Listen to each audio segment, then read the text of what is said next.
ಇದು ನಮ್ಮನೆ ಅಡುಗೆ ಚಾನಲ್. ಈಗ ಮಂಡ್ಯ ಸ್ಟೈಲ್ ನಾಟಿ ಕೋಳಿ ಸಾರು ಮಾಡೋದು ಹೇಗೆ ಅಂತ ಹೇಳ್ಕೊಡ್ತೀನಿ.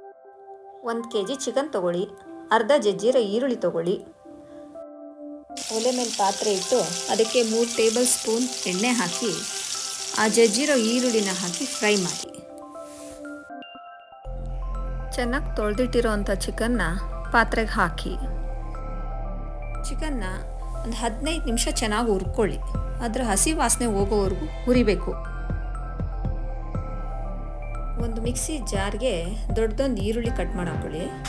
ಜೊತೆಗೆ ಒಂದು 2ರಿಂದ 3 ಸ್ಪೂನ್ ಖಾರದ ಪುಡಿ ಹಾಕ್ಕೊಳ್ಳಿ. ಖಾರದ ಪುಡಿ ಅಂದರೆ ಇದು ಧನಿಯಾ ಮತ್ತು ಮೆಣಸಿನ್ಕಾಯಿ 2 ಸೇರಿಸಿ ಬಿಡಿಸಿರ್ತೀವಲ್ಲ, ಅದು ಬೇರೆ ಯಾವುದೋ ಕಾಳುಗಳೆಲ್ಲ ಹಾಕಿರಬಾರ್ದು. ಹುರಿತಾ ಇರ್ತೀವಲ್ಲ ಚಿಕನ್ನು, ಅದಕ್ಕೆ ಸ್ವಲ್ಪ ರುಚಿಗೆ ಉಪ್ಪು ಹಾಕಿ. ಆಮೇಲೆ ಒಂದು ಅರ್ಧ ಸ್ಪೂನಷ್ಟು ಅರಿಶಿನ ಹಾಕಿ. ಅರಿಶಿನ ತುಂಬ ಒಳ್ಳೆಯದು, ಒಳ್ಳೆ ಬಣ್ಣ ಬರುತ್ತೆ, ಹಸಿ ವಾಸನೆ ಹೋಗುತ್ತೆ. ಚಿಕನ್ನ ಚೆನ್ನಾಗಿ ಹುರಿಬೇಕು. ಹೇಗೆ ಅಂದರೆ ಈ ನೀರಿನಂಶ ಇದೆಯಲ್ಲ, ಅದೆಲ್ಲ ಆಲ್ಮೋಸ್ಟ್ ಡ್ರೈ ಆಗೋ ಥರ ಹುರಿಬೇಕು. ಒಂದು 15 ನಿಮಿಷ ಬಿಟ್ಟು ರುಬ್ಬಿರೋ ಖಾರನ ಚಿಕನ್ಗೆ ಹಾಕಿ. ಜೊತೆಗೆ ಸ್ವಲ್ಪ ಬಿಸಿನೀರನ್ನ ಹಾಕಿ. ಬಿಸಿನೀರು ಹಾಕೋದ್ರಿಂದ ಚಿಕನ್ ಚೆನ್ನಾಗಿ ಬೇಯುತ್ತೆ. ಅದಕ್ಕೆ ಬಿಸಿನೀರು ಹಾಕಿಬಿಟ್ಟು ಒಂದು 10 ನಿಮಿಷ ಬೇಯೋದಕ್ಕೆ ಬಿಡಿ.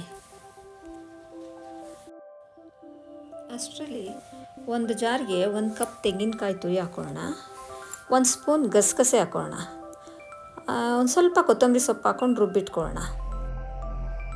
ನಾಟಿ ಕೋಳಿ ಸಾಂಬಾರಿಗೆ ಶುಂಠಿ, ಬೆಳ್ಳುಳ್ಳಿ, ಚಕ್ಕೆ, ಲವಂಗ ಹಾಕ್ತಿರ ಮಾಡಿದ್ರು ಚೆನ್ನಾಗಿರುತ್ತೆ. ಆಗೆಲ್ಲ ನಮ್ಮ ಅಜ್ಜಿ, ನಮ್ಮಮ್ಮ ಎಲ್ಲ ಹೀಗೆ ಮಾಡ್ತಾಯಿದ್ರು. ಈಗ ರುಬ್ಬಿರೋ ಮಸಾಲೆನ ಸಾಂಬಾರ್ಗೆ ಹಾಕಿ ಮಿಕ್ಸ್ ಮಾಡ್ಕೊಳ್ಳೋಣ.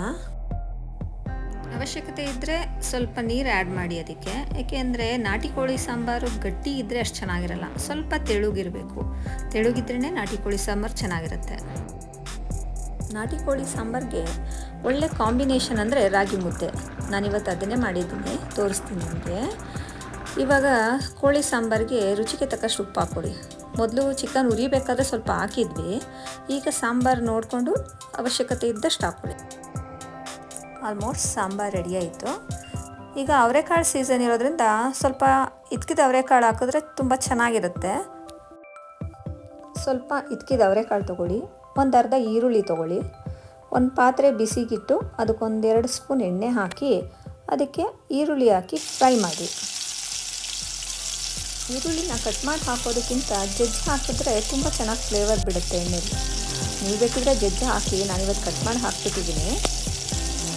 ಸ್ವಲ್ಪ ಗೋಲ್ಡನ್ ಬ್ರೌನ್ ಬರೋದ್ರ ಫ್ರೈ ಮಾಡಿ ಆಮೇಲೆ ಚಿಕ್ಕದ ಅವರೆಕಾಳು ಹಾಕಿ ಹುರಿದು ಒಂದು ಸ್ವಲ್ಪ ಹುರಿದು ಒಂದು ಸ್ವಲ್ಪ ಹಸಿ ವಾಸನೆ ಹೋಗೋವರೆಗೂ ಹುರಿದ್ರೆ ಸಾಕು. ಈಗ ಹುರಿದಿರೋ ಅವರೆಕಾಳನ್ನ ಸಾಂಬಾರ್ಗೆ ಹಾಕೋಣ. ಸಾಂಬಾರ್ಗೆ ಹಾಕ್ಬಿಟ್ಟು ಒಂದು 5 ನಿಮಿಷ ಬೇಯಿಸಿದ್ರೆ ಸಾಕು. ಯಾಕೆಂದರೆ ಅವರೆಕಾಳು ತುಂಬ ಜಾಸ್ತಿ ಬೇಯಿಸಬಾರ್ದು, ಬೆಂದೋಗ್ಬಿಡುತ್ತೆ ಫುಲ್ಲು. ಅದಕ್ಕೆ ಸ್ವಲ್ಪ ಒಂದು 5 ನಿಮಿಷ ಬೇಯಿಸಿದ್ರೆ ಸಾಂಬಾರು ರೆಡಿ. ಊಟ ಮಾಡೋದಕ್ಕೆ ನಾಟಿ ಕೋಳಿ ಸಾಂಬಾರು ರೆಡಿಯಾಗಿದೆ. ಮಂಡ್ಯ ಶೈಲಿಯ ನಾಟಿ ಕೋಳಿ ಸಾಂಬಾರ್ ಮತ್ತು ರಾಗಿ ಮುದ್ದೆ ತಿನ್ನಲು ಬಲು ರುಚಿ. ದಯವಿಟ್ಟು ಮನೇಲಿ ಒಂದು ಸಲ ಟ್ರೈ ಮಾಡಿ ನೋಡಿ. ಚೆನ್ನಾಗಿದ್ದರೆ ಚೆನ್ನಾಗಿದೆ ಅಂತ ಕಮೆಂಟ್ ಮಾಡಿ. ಇಲ್ಲ ಅಂದರೆ ನಿಮ್ಮ ಅಭಿಪ್ರಾಯ ತಿಳಿಸಿ. ದಯವಿಟ್ಟು ಸಬ್ಸ್ಕ್ರೈಬ್ ಮಾಡಿ.